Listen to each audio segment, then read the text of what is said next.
All right, now in the battle book, we got a page to take care of our phase of the operation. It's just a summary of it. All right, it's already laid out with an example of 5 phases, okay, just like we talked about.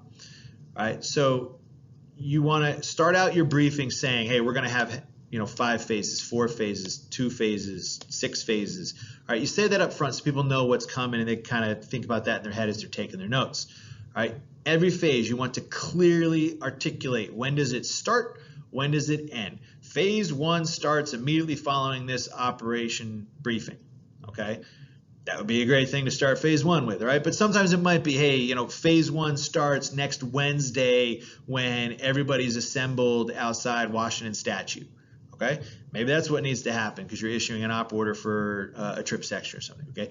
You need to have clearly defined when does that phase end. Now, usually the end of phase 1 immediately goes into and is the same as the start of phase 2, and the end of phase 2 is the start of phase 3, especially on tactical missions, right? You don't have gaps typically between the phases. So what defines the end of one defines the start of the next.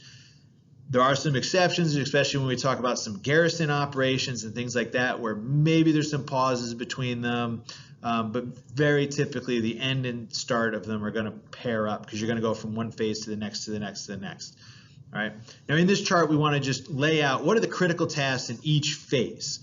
Okay, so planning and preparation phase. Okay, critical tasks might be, conduct the rehearsal, have BRAC briefs, PCIs, PCCs, right? Whatever you think is critical. All right.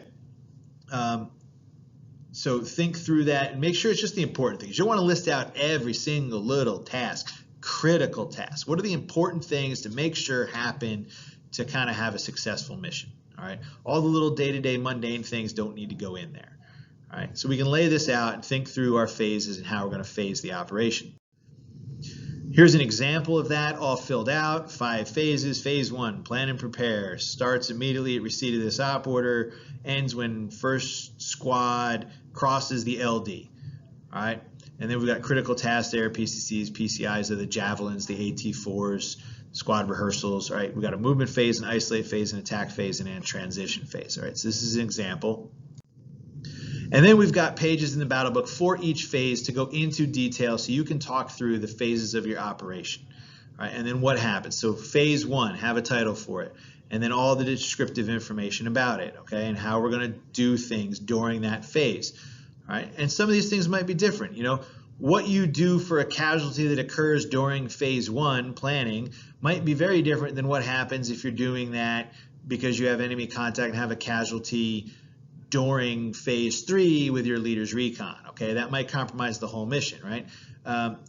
How you get medevac, what type of medevac, what movement formations we're going to use. All these things are different in the different phases.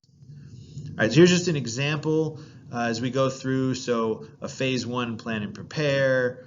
Phase 2, movement, okay, what we begin and end with, locations, targets by phase, actions on contact, what are we going to do? All right, phase 3, isolate, expected forms of contact, casualty collection, how we're going to do that. You can see all this information here. Phase 4 for the attack. And then phase 5 is we transition to the next mission and what we're going to do after we take the objective. All right, that's it for this lecture. See you in class.